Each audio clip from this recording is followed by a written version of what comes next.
Mission এবার দার্জিলিং, জরাসন্ধের খোঁজে এবার।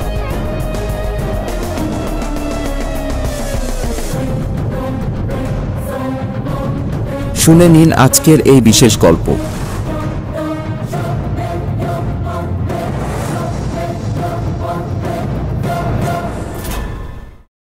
ধূমপান এবং মদ্যপান স্বাস্থ্যের পক্ষে ক্ষতিকর, এতে ক্যান্সার হয়।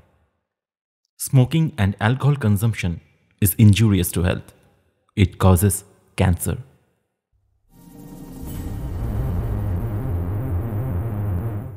হুইসপারিং টেলসে আপনাকে স্বাগত জানাচ্ছি। আমি গায়ত্রী, আর আজ হুইসপারিং টেলসের তৃতীয় গল্প হিসেবে আপনাদের সামনে পরিবেশন করছি ভিন্ন স্বাদের একটি গল্প। একজন বিশিষ্ট বিখ্যাত সুলেখক শ্রদ্ধেয় মণি বর্মার সৃষ্টি জরাসন্ধ বধ। এই গল্পের প্রধান চরিত্রসমূহ কথক, প্রতুল লাহিড়ী, জরাসন্ধ, সুচারু সেন, নাগচি কাইসা, সুধাংশু মিত্র, রাধুনী হরিধন, করালি, ত্রয়ীর দল এবং ডাক্তার দেশাই। চলুন তবে আর দেরি না করে আমরা চলে যাই মুখ্য গল্পে।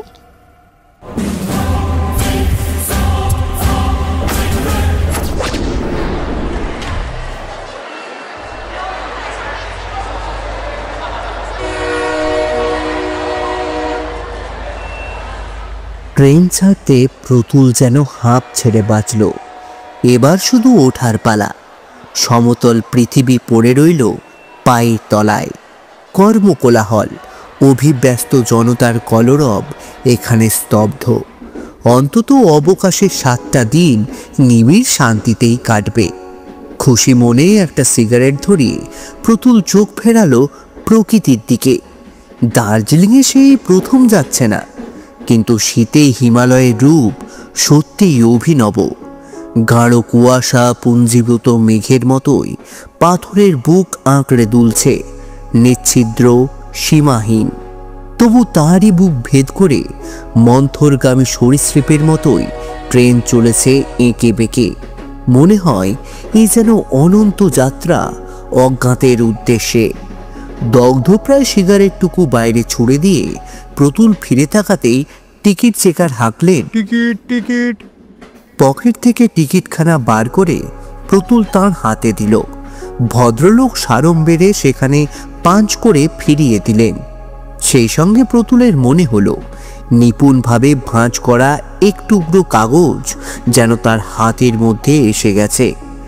বিস্মিত হলো প্রতুল, কিন্তু বাইরে সে ভাব প্রকাশ না করে অতি ধীরে সুস্থে সে কাগজের টুকরোটা খুলে পড়তে শুরু করলো। এরকম দিনে দার্জিলিংয়ের পথে আপনার দেখা পাওয়া ভগবানের আশীর্বাদ। মগনলালের খুনের বিবরণটা নিশ্চয়ই কাগজে পড়ে থাকবেন। হত্যাকারী জরাসন্ধ দার্জিলিংয়ে যাচ্ছে তার দলবলের সঙ্গে দেখা করতে। খবরটা আমাদের পাকা, কারণ পৃথিবীতে বিশ্বাসঘাতকদের অভাব কোনোদিনই হয়নি। সুতরাং চোখ দুটো একটু খুলেই রাখবেন। আর স্নোভিউ হোটেলে গিয়ে গোয়েন্দা জন্মেজয়ের সঙ্গে যদি যোগাযোগ স্থাপনের চেষ্টা করেন তাহলে বাধিত হব। এই অকালে আর কোনো হোটেল খোলা নেই। জন্মেজয় পাকা লোক, তবে প্রতুল লাহিড়ীর প্রতিবাদ আর নেই। যে কোনো প্রকারই হোক হত্যাকারী জরাসন্ধকে জীবন্ত গ্রেপ্তার করতেই চাই আমরা, যা মহাভারতের যুগেও ঘটেনি। শুধু মনে রাখবেন, মহাভারতের সেই অমিত বিক্রম রাজাটির মতোই আমাদের জরাসন্ধ দুর্ধর্ষ। পাছা কেউ সন্দেহ করে, তাই ইচ্ছে করেই আপনার সঙ্গে নিউ জলপাইগুড়িতে দেখা করিনি। ভগবানের কাছে প্রার্থনা করি জরাসন্ধ বধ যেন নতুন করেই আবার দার্জিলিংয়ে রচিত হয়। ইতি আপনারই পুরনো বন্ধু সুচারু সেন।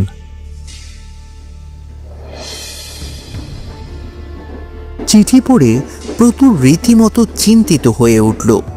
কানপুরের বিখ্যাত ধনী মগনলালের হত্যা কাহিনীটা সে শুধু কাগজেই দেখেনি, লালবাজার থেকেও অনেক কিছু শুনেছে। জরাসন্ধই যে হত্যাকারী এও সে জানে। এই তার প্রথম অপরাধ নয়। ইতিপূর্বে বহু খুনি কেসে তাকে সন্দেহ করা হয়, কিন্তু সন্তোষজনক কোনো প্রমাণই তার বিরুদ্ধে পাওয়া যায়নি। এবার পাওয়া গেছে বটে, কিন্তু গ্রেফতার করার আগেই অতি অকস্মাৎ সে উত্তরপ্রদেশ থেকে নিরুদ্দিষ্ট হয়। অবশেষে পুলিশ খবর পেয়েছে দার্জিলিংয়ে হাজির হয়েছে সে। কিন্তু দুনিয়ার এত জায়গা থাকতে এই প্রচণ্ড শীতের দিনে দার্জিলিংয়ে কেন? এ প্রশ্নের একটা উত্তরের আশাতেই যেন সে কামরা সহযাত্রীদের পানে ফিরে তাকালো। তার বিপরীত দিকের বার্থে খর্বাকৃতি একজন জাপানি ভদ্রলোক বসে। তাঁর ভাবে ভঙ্গিতে মনে হয় ভারতবর্ষে তিনি প্রথম এসেছেন বেড়াতে, এবং দেশটা যে তাঁকে বিমোহিত করেছে সেটা না জানাতে পারা পর্যন্ত স্বস্তি বোধ করছেন না। পাছে এখনই আলাপ শুরু করে দেন, এই ভয়ে প্রতুল তাড়াতাড়ি দৃষ্টি ফিরিয়ে তাকালো পাশের বৃদ্ধ লোকটির পানে। বয়স হয়েছে তাঁর, মাথার চুল প্রায় সবই সাদা, বাঁকা নাক, লম্বা কান চেহারায় এক বৈশিষ্ট্য এনেছে। হাতের আঙুলগুলো দেখলে মনে হয় তুলি চালাতে বা অস্ত্রোপচার করতেই দক্ষ তিনি। কোণের দিকে বসে তিনজন লোক তাস পিটছিল। চেহারা এবং বেশভূষা তাদের প্রায় একই রকম। মনে সম্ভ্রম জাগায় না, জাগায় বিচিত্র এক অস্বস্তি। এই পরিবেশে যেন তারা বেমানান। আর একজন মাত্র যাত্রী কামরায় ছিল, দীর্ঘাঙ্গী একটি তরুণী, যে থাকবার মতো তার রূপ, কিন্তু সেই রূপে শুধু চৌকি ঝলসায়, রক্তে নাচন জাগায় না। রেখাহীন মুখে সে বাইরের কুয়াশার পানে তাকিয়েছিল।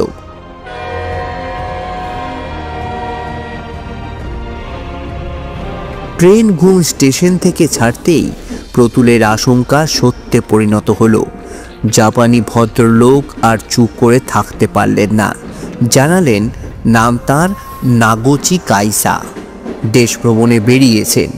আগ্রার তাজমহল থেকে কলকাতার অক্টালনি মনুমেন্ট সবই তাঁকে মুগ্ধ করেছে। হিমালয় সম্বন্ধে অনেক কিছু শুনেছেন, তাই কিছু প্রত্যক্ষ পরিচয় পেতে চলেছেন দার্জিলিংয়ে। প্রতুল শুধু শুনেই গেল, জবাব দেবার কোনো উৎসাহ দেখালো না। অগত্যা ভদ্রলোক আলাপ জমাবার চেষ্টা করলেন রূপসী তরুণীটির সঙ্গে, কিন্তু সব চেষ্টায় যখন তাঁর পাথরে প্রতিহিত হয়ে ফিরে এলো, একান্ত দুঃখের সঙ্গেই তিনি তখন সকরুণ কণ্ঠে প্রতুলকে বললেন, আপনার দেশের মেয়েরা দেখছি নিজের সম্বন্ধে মোটি সচেতন না। একলা বেরোবার দুর্ভোগটুকু তাকে কিছুতেই বোঝাতে পারল না। পাছে কোনো মন্তব্য করতে হয়, তাই প্রতুল তাড়াতাড়ি তার মুখ ফিরিয়ে নিল।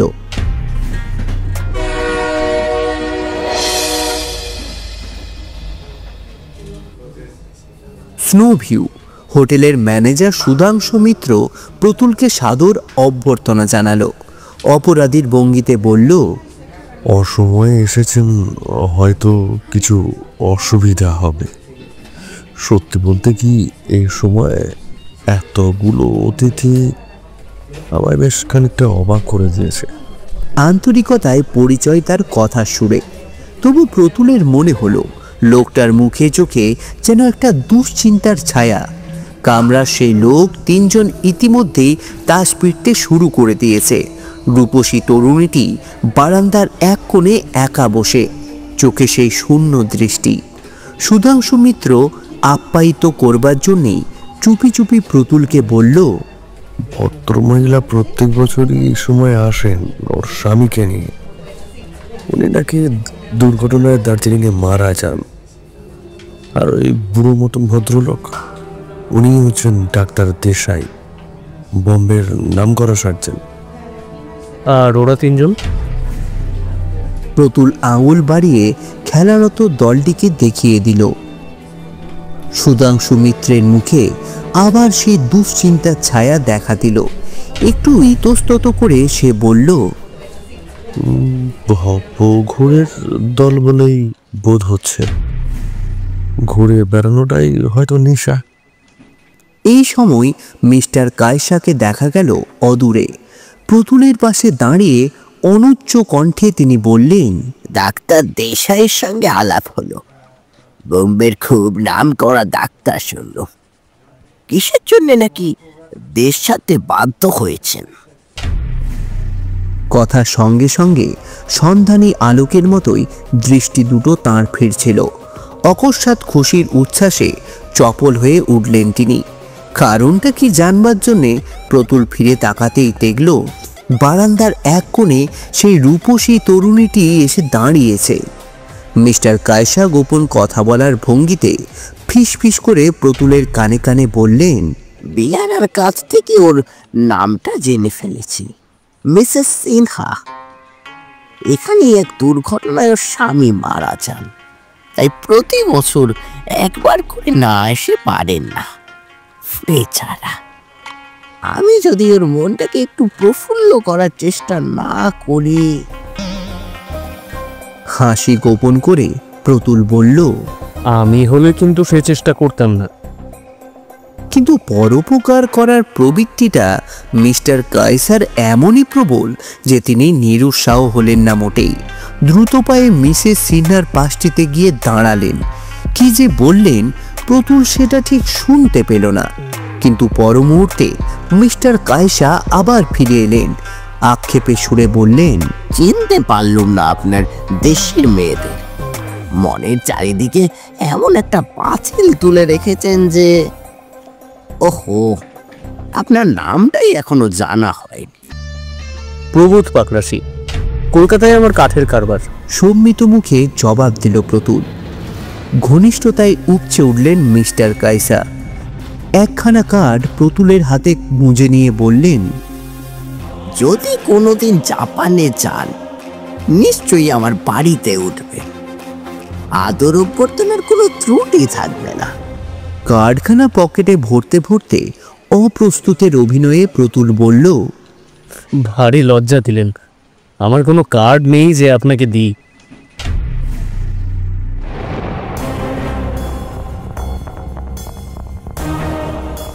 রাত্রে শোবার সময় প্রতুল সুচারু সেনের চিঠিখানা আরও একবার খুলে পড়ল। আপন মনেই বলে উঠল, যদি কোনো রকমে বিচিত্র নয়, যদি যদি কোনো রকমে। পরদিন সকালে প্রাতরাশ নিয়ে ঘরে ঢুকল গদাধর। হোটেলের বয়, বেয়ারা, পরিচালক একধারে সেই সব। বিনীতের ভঙ্গিতে বলল, চাটা হয়তো একটু জুড়োনই পাবেন হুজুর।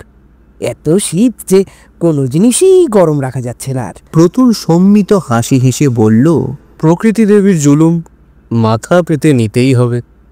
নির্বোধের হাসি হেসে গদাধর দরজার দিকে এগিয়ে গেল।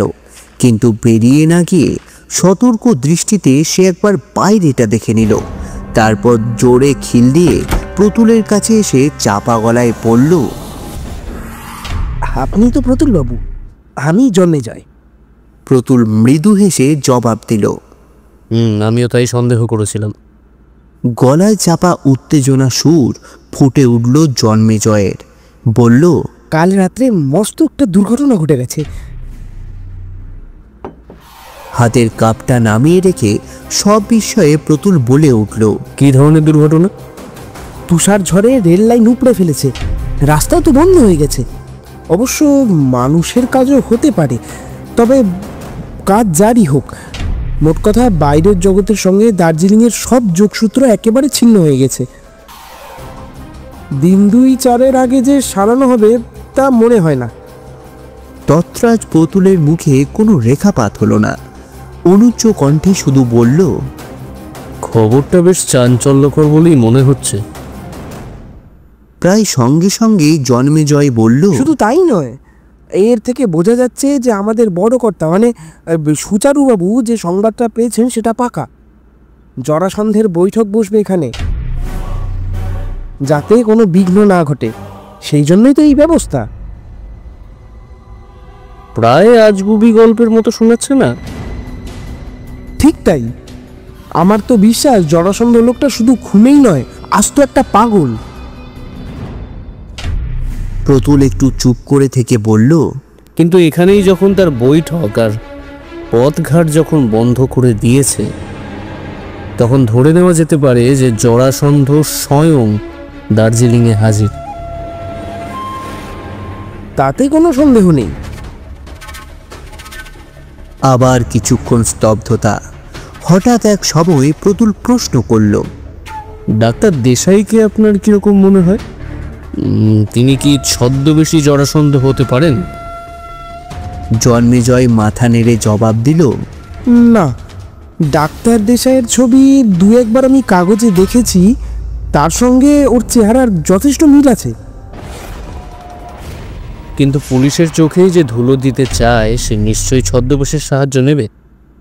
সেটা তো স্বাভাবিক, কিন্তু মুশকিল হচ্ছে তার চেহারার বিশদ বিবরণ এখনো আমার হাতে এসে পৌঁছয়নি। তবে শুনেছি লোকটা মাঝারি গোছের, বেশ জোয়ান, আর বয়স 30-এর কাছাকাছি। বাঁকা ঠোঁটে অবজ্ঞার রেখা ফুটিয়ে তুলে প্রতুল বলল, যে কোনো লোকের সঙ্গে তো এই বর্ণনা মিলে যেতে পারে। আচ্ছা মিস্টার কাইজার। বাধা দিয়ে জন্মেজয় বলে উঠল, ওর কথাই তো আমি আপনাকে জিজ্ঞাসা করবো ভাবছিলাম। বিদেশি হলেও ওর ছাড়পত্রে কিন্তু কোনো রকম গোলমাল কিছুই নেই। তবে আপনি মিশেছেন, কাজেই আমার চেয়ে ভালো আপনিই বলতে পারবেন। ভুরু কুঞ্চিত করে প্রতুল জবাব দিল, আপাত দৃষ্টিতে তো সন্দেহজনক কিছু পাইনি, এক পরোপকার করার অতি উৎসাহ ছাড়া। ওকে বাদ দিলে আরও যে 3 জন এসেছে,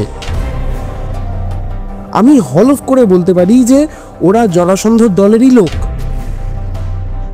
যে কোনো একজনের জরাসন্ধ হওয়াও তো বিচিত্র নয়।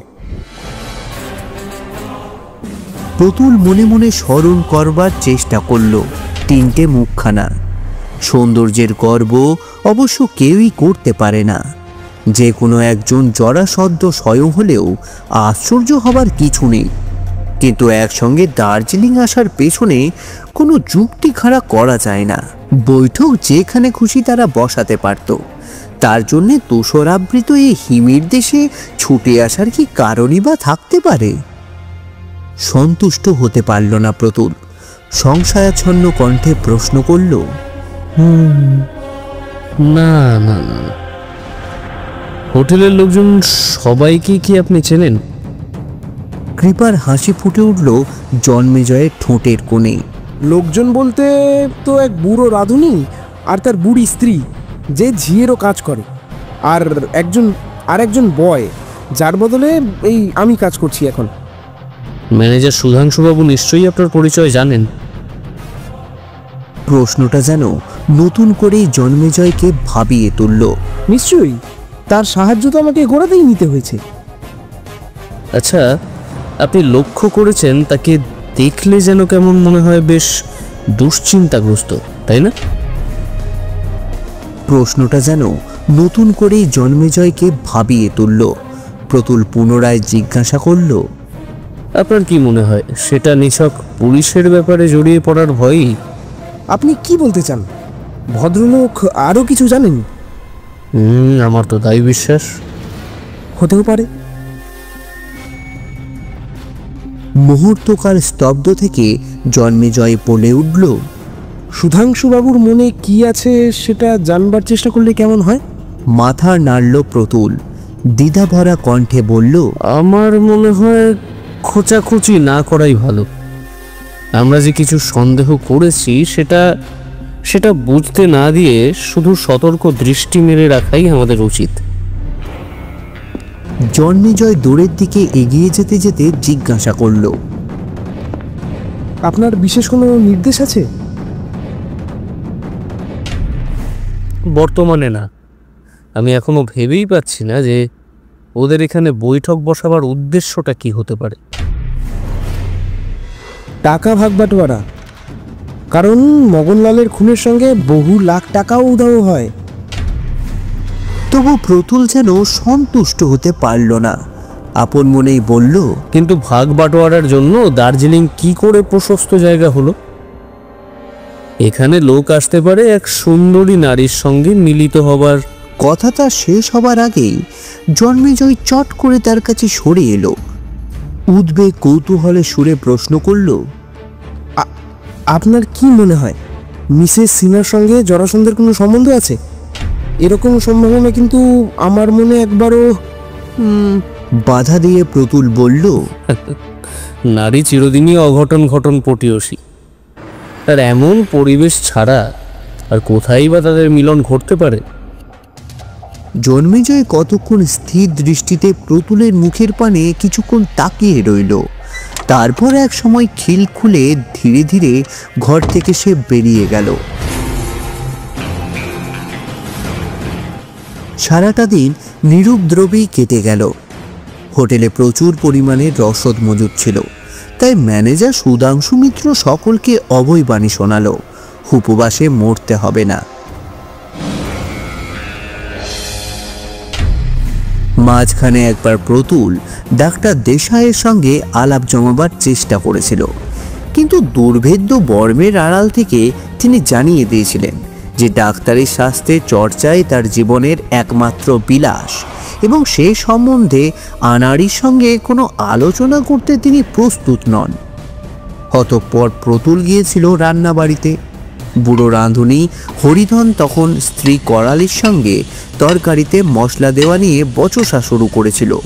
সুযোগ বুঝে প্রতুল মিশে গিয়েছিল তাদের সঙ্গে। তারপর এক সময় সহজ শুনে প্রশ্ন করছিল, আচ্ছা, গদাধর কাজে ভর্তি হওয়ার আগে একজন চাকর তো নিশ্চয়ই ছিল না?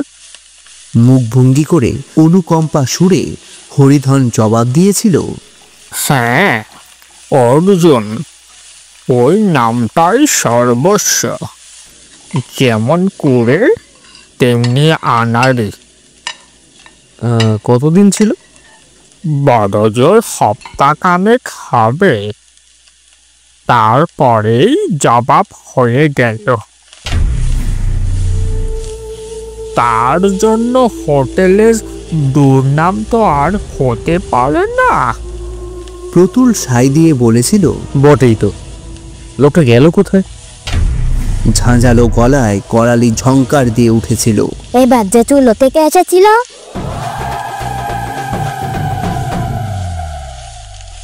কেউ তাকে যেতে দেখেছে? অভিনব প্রশ্ন। স্বামী স্ত্রী দুজনেই হাঁ করে তাকিয়েছিল তার মুখের পানে। প্রতুল আর কিছু না বলে বেরিয়ে এসেছিল সেখান থেকে।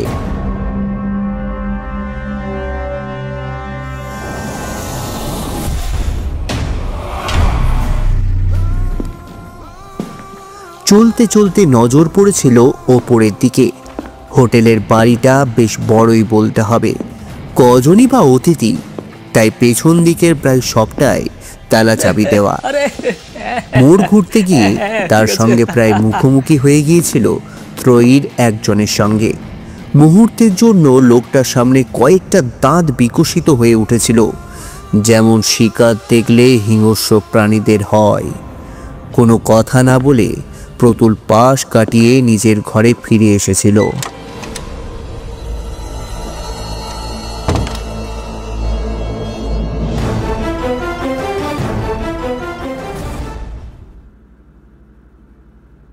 রাত্রে সকাল সকালই শুয়ে পড়ল প্রতুল। লেপের তলায় ঘুম আসতেও দেরি হলো না। অকস্মাৎ এক সময় ধর্মর করে উঠে বসল সে। মনে হলো কে যেন দরজা খোলবার চেষ্টা করছে। বেড সুইচটা টিপে সে আলো জ্বালার সঙ্গে সঙ্গেই দরজাটা সশব্দে খুলে গেল। ভেতরে ঢুকলো ত্রয়ীর দলটি। মনে হলো ঈষৎ মত্ত তারা, হাতে শানিত ছোড়া। সবচেয়ে জোয়ান লোকটি বিভৎস হাসি হেসে বলল, বেটা টিকটিকি, এখানেও এসেছো আমাদের জ্বালাতে। প্রতুল তখনও বিছানা ছেড়ে উঠতে পারেনি। বিকট উল্লাসে তিনজন এগিয়ে গেল তার দিকে। আজ হরিহাই, আর একজনের মতনের মুখ থেকেও আগে মাংসটা কেটে নিয়ে আয়। বিজলি বাতিতে চকচক করে উঠল তাদের শোণিত লিপসু ছোড়াগুলো। আর এক মুহূর্ত, আর ঠিক সেই সময় দরজা গোড়া থেকে জলদ গম্ভীর স্বর শোনা গেল, হাত তোল মাথার উপর, মাথার উপর, মাথার উপর। চকিতে ঘুরে দাঁড়ালো দলটি। দেখল উদ্যত পিস্তল হাতে দাঁড়িয়ে মিস্টার কাইসা। করে ভয় তো করছিস? ভয় তো করছো? ওইসব গুলি দিলে আমরা ভয় পাই না রে। বস্তু চাস তো এখান থেকে পালা। পুনরায় তিনি হুঙ্কার দিলেন, হাত তোল বলছি, শিকার আমার ফসকায় না। কথার সঙ্গে সঙ্গে ঘোড়া টিপলেন তিনি। চকিতে একটা বুলেট জোয়ান লোকটির পাশে কাঠের দেওয়াল ভেদ করে গেল। তৃতীয়বার আর বলবার প্রয়োজন হলো না। 3 জোড়া হাত নিঃশব্দে উঠে গেল মাথার ওপর। এক লাফে প্রতুল তাদের পাশে গিয়ে দাঁড়ালো, হাত থেকে কেড়ে নিল তাদের অস্ত্রগুলো। তারপর দেহগুলো পরীক্ষা করে দেখল গোপন কোনো অস্ত্র আছে কিনা। মিস্টার কায়সা এবার হুকুম করলেন, এই আলমারিটার ভেতরে গিয়ে ঢুক সব, জানলা নেই বলে অসুবিধা হবে না। বিনা প্রতিবাদে 3 জনে আলমারির ভেতর অদৃশ্য হলো। প্রতুল দরজা বন্ধ করে চাবি দিয়ে দিল। ততক্ষণে হাতের পিস্তল নামিয়ে মিস্টার কায়সা বসে পড়েছেন সামনের চেয়ারখানায়। খুশির উচ্ছ্বাসে ভেঙে পড়ে বললেন, দেশ থেকে বেরোনোর সময় আমায় সবাই ঠাট্টা করেছিল, সুন্দরবনে শিকার করতে যাচ্ছি নাকি। তবে এমন ভাবে কাজে লাগবে ভাবতেও পারিনি।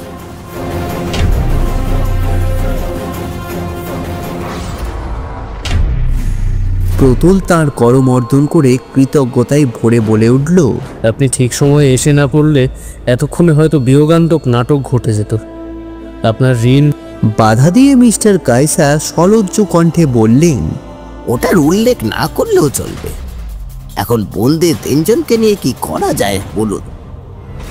উচিত পুলিশের হাতে দিয়ে দেওয়া, কিন্তু পুলিশ পাচ্ছি কোথায়?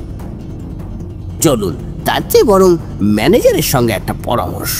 এবার বাধা দিল প্রতুল। না না, পরামর্শ যদি করতেই হয় তো চাকর গদাধরের সঙ্গেই করা উচিত, কারণ আসলে সে পুলিশের কর্মচারী, গোয়েন্দা। প্রায় সঙ্গে সঙ্গে বিস্ফারিত চোখে মিস্টার কায়সা আর্তনাদ করে উঠলেন, ওহ, সেই জন্যই তার এই অবস্থা করেছে। কার কি অবস্থা? আপনি তো এদের দ্বিতীয় শিকার। আগে তারা গদাধরকে জখম করেছে। গদাধরকে? আসুন আমার সঙ্গে। ডাক্তার দেশাই তাকে দেখতে গেছে, আমি জানি।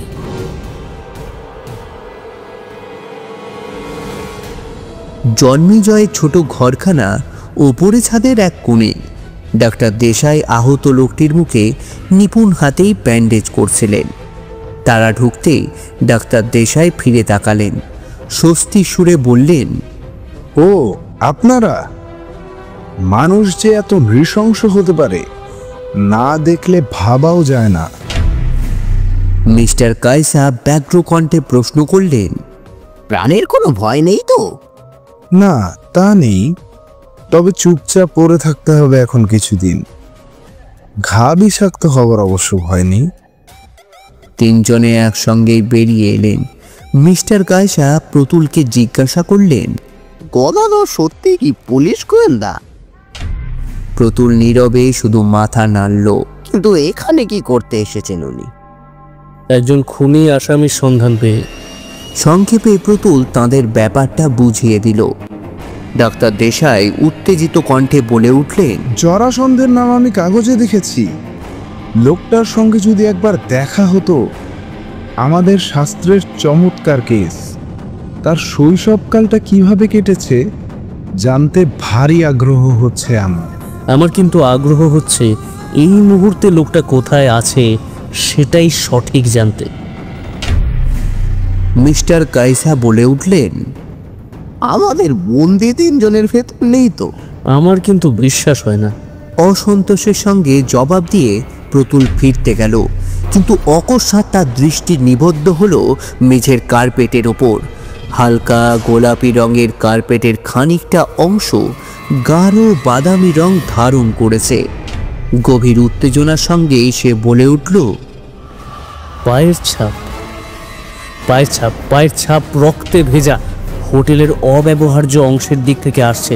ছুটে আসুন, ছুটে আসুন, আর দেরি নয়, দেরি নয়, ছুটে আসুন। তাঁরা বন্ধ দরজা ঠেলে ধুলো ভরা বারান্দা পার হয়ে ছুটলেন। সেই রক্তে ভেজা পায়ের ছাপ। সকলে এসে দাঁড়ালেন একখানা ঘরের সামনে। প্রতুল ভেজানো দরজাটা এক ঠেলায় খুলে ফেলল এবং সঙ্গে সঙ্গে আত্মধ্বনি বেরিয়ে এলো তার মুখ দিয়ে। পেছনে আরও দুটি প্রাণী স্তম্ভিতের মতো সেখানে দাঁড়িয়ে রইলেন। ঘরের মেঝেই একটা মৃতদেহ পড়ে, কঠিন আঘাতে তার মাথা মুখ থেতলে বিভৎস আকার ধারণ করেছে। সর্বাঙ্গে অসংখ্য ছোড়ার আঘাতের চিহ্ন। এই ঘরে যে লোকটি বাস করত সেটা বোঝা যায় বিছানার দিকে তাকালে। টেবিলের ওপর একজনের মতো খাবার অস্পৃষ্টই পড়ে আছে। মিস্টার কায়সা অব্যক্ত কণ্ঠে বলে উঠলেন, কেউ নেই। আমার মনে হয় এই হতভাগ্যই হচ্ছে অর্জুন, হোটেলের চাকর। আনাড়ি বলে যার জবাব হয়েছিল। ডাক্তার দেশাই ততক্ষণে মৃতদেহের পাশে বসে পড়েছিলেন পরীক্ষা করবার জন্য, কিন্তু তার আগেই মৃতদেহের বুকে পিন দিয়ে আঁটা এক টুকরো কাগজ তার নজরে পড়েছিল। কালি দিয়ে লেখা দুটি ছত্র। কাগজখানা খুলে নিয়ে ডাক্তার দেশাই প্রতুলের হাতে দিলেন। প্রতুল পড়ল,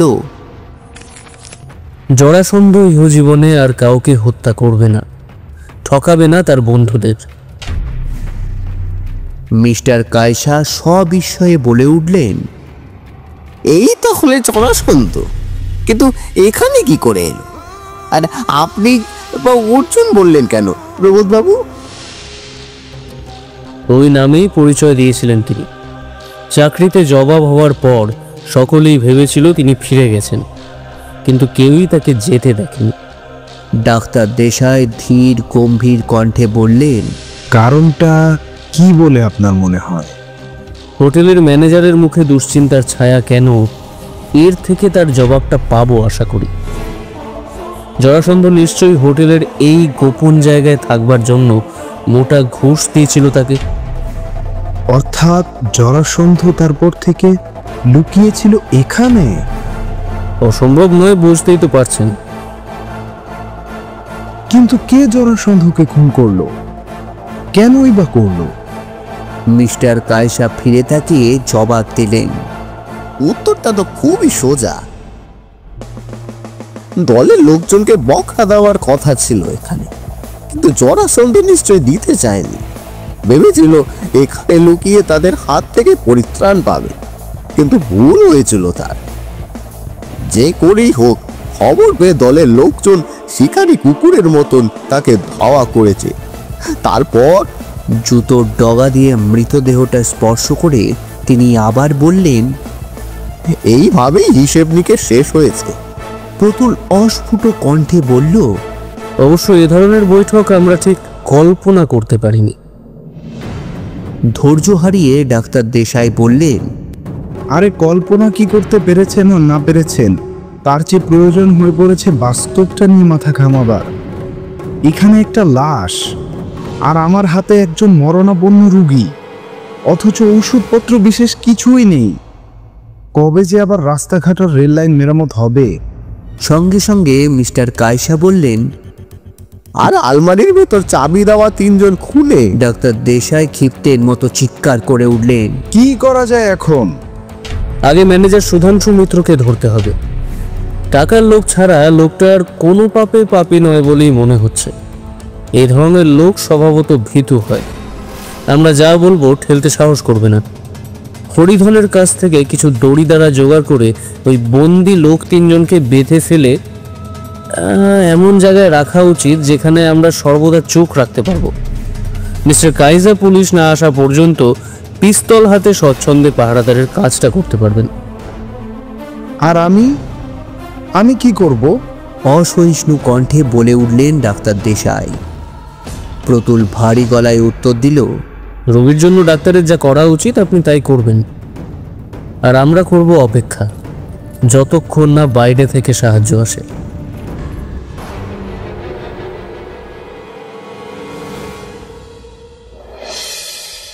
তৃতীয় দিন ভোরের দিকে একটি বিরাট দল এসে হানা দিল হোটেলের সামনে। দরজা খুলে বেরিয়ে এলো প্রতুলই প্রথম। হাসি মুখে অভ্যর্থনা করল, আসুন মিস্টার সেন। সুচারু সেন এগিয়ে এলেন, সাগ্রহে প্রতুলের হাত দুটো চেপে ধরে বললেন, কিভাবে যে কটা দিন কেটেছে, নিচে বসে আমরা তাকিয়ে আছি উপরের দিকে, অথচ করবার কিছুই নেই। সত্যিই কি জরাসন্ধ এবার বধ হয়েছে? প্রতুল মৃদু হেসে জবাব দিল, জরাসন্ধ সত্যিই। সকলে হোটেলের ভেতরে এসে দাঁড়ালেন। লোকজনের সাড়া পেয়ে ড্রেসিং গাউনের কোমর বন্ধটা বাঁধতে বাঁধতে ঘর থেকে বেরিয়ে এলেন মিস্টার কায়সা, মুখে অব্যক্ত ধ্বনি। কি হলো, কি হলো আবার? প্রতুল তখন মিস্টার সেনের সঙ্গে ওপরে উঠছে। তিনি হেসে বললেন, সাহায্য এসে গেছে, ওপরে আসুন আমাদের সঙ্গে, এত বড় সুযোগ হারাবেন না। অনুসরণ করতে করতে মিস্টার কায়সা বললেন, জন্মজয়ের কাছে যাচ্ছেন নাকি? কেমন আছে ভদ্রলোক? ডাক্তার দেশাইয়ের মতে ভালোই।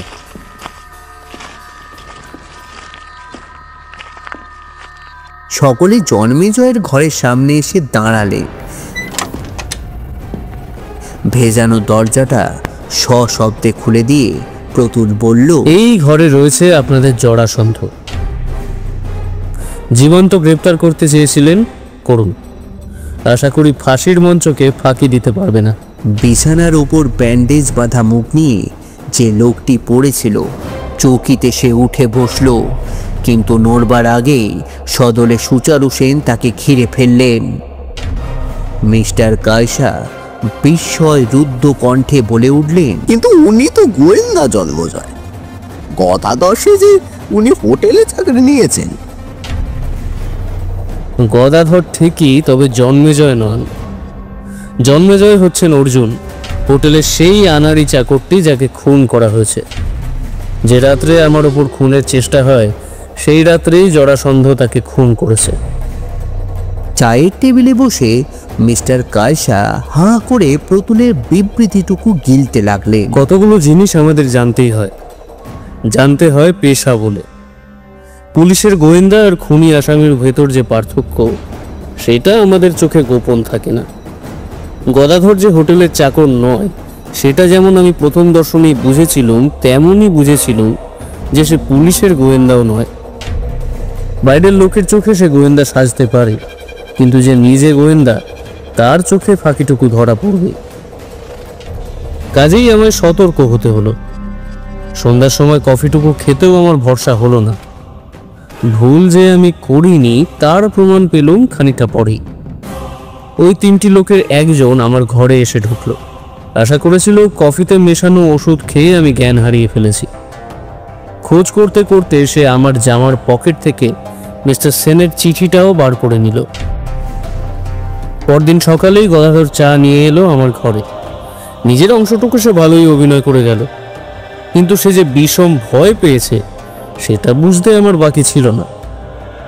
ফাঁদে পড়েছে ভেবে যে এমনতর উৎকণ্ঠা। মিস্টার কায়সা আর থাকতে পারলেন না। তিনি বলে উঠলেন, কিন্তু ছুঁচোটা করতে মাথা গলিয়েছিল কেন? না গলিয়ে তার উপায় ছিল না, কারণ এমন একটা গোপন জায়গা দরকার যেখানে বিশেষ দরকারে লোক বিশেষের সঙ্গে দেখা করা চলে। সেই লোক বিশেষটি কে? Doctor Desai. Doctor Desai? Mister কায়সা চেয়ার ছেড়ে লাফিয়ে উঠলেন। তিনিও কি ওদেরই দলের লোক একজন? না, তিনি বিখ্যাত সার্জন, বিশেষত অস্ত্রোপচার করে মুখের চেহারা বদলে দিতে অদ্বিতীয়। সেই জন্যই জরাসন্ধ ডেকে পাঠায় তাকে এখানে। মুখের চেহারা বদলাতে না পারলে আত্মরক্ষার আর কোনো পথ ছিল না তার। ডাক্তার দেশাই রাজি হলেন টাকার লোভে, কারণ বম্বে থেকে বিদায় নিয়ে অত্যন্ত অভাবে পড়েছিলেন তিনি। ঠিক হলো অস্ত্রোপচার হবে এই হোটেলে। এই সময় লোকজনের ভিড় কম, টাকা খেয়ে ম্যানেজার সাহেবও রাজি হলেন। কিন্তু প্ল্যানটার একটু গোলমাল হয়ে গেল যখন দলের তিনজন, যাদের পাহারা দেবার কথা ছিল, তারা ঠিক সময়ে এসে পৌঁছতে পারল না। জরাসন্ধকে অবশেষে যুদ্ধে নামতে হলো একলাই। গোয়েন্দা জন্মেজয় খবর পেয়ে আগেই এসে হোটেলের চাকর সেজেছিলেন। জরাসন্ধ তাকে গুম করে নিজেই চাকর সেজে রইল। চাই কিছু সময়, তাই তার দলবল রেল লাইন ওপড়ালো, রাস্তা কেটে দিল। এদিকে জরাসন্ধ জন্মেজয়কে খুন করে তার বুকে কাগজ এঁটে দিল সকলের চোখে ধুলো দেবার জন্য। জরাসন্ধই বধ হয়েছে ভেবে পুলিশ নিশ্চিন্ত হতো। ডাক্তার দেশাইও আর দেরি না করে তার মুখে অস্ত্রোপচার করলেন।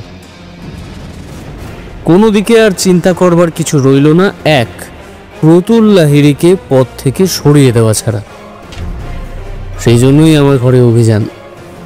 সে রাত্রে আপনি যদি সঠিক সময়ে উপস্থিত না হতেন মিস্টার কাইজার, তাহলে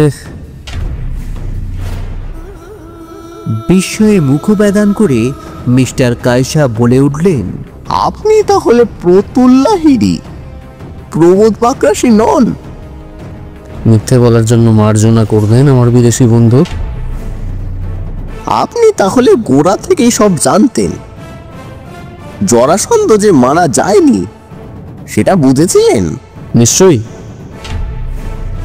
কিন্তু বলেননি কেন? কারণ আমি চেয়েছিলাম জীবন্ত জরাসন্ধকে পুলিশের হাতে তুলে দিতে। নতুন করেই মহাভারত লেখা হোক, এই ছিল আমার একমাত্র বাসনা। জরাসন্ধ বধ তার আদি পর্ব।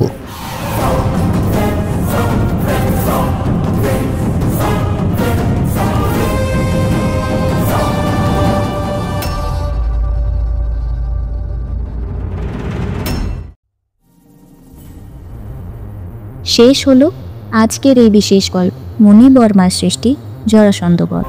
আজকের এই গল্পের বিভিন্ন চরিত্রে যারা ছিলেন তারা হলেন কথকের ভূমিকায় তমাল, সুচারু সেনের ভূমিকায় সুদীপ, প্রতুল লাহিড়ীর ভূমিকায় রুদ্রনীল, নাগচি কাইসার ভূমিকায় আকাশ, সুধাংশু মিত্রের ভূমিকায় অভিজিৎ, নকল জন্মেঞ্জয় বা গদাধর ওরফে জরাসন্ধের ভূমিকায় দেবজিৎ, রাধুনী হরিধনের ভূমিকায় অভিষেক, করালের ভূমিকায় রঞ্জিতা, ডাক্তার দেশাইয়ের ভূমিকায় ঋতিক এবং ত্রয়ীর দলের কোরাসে অভিষেক, তমাল ও ডেভিড।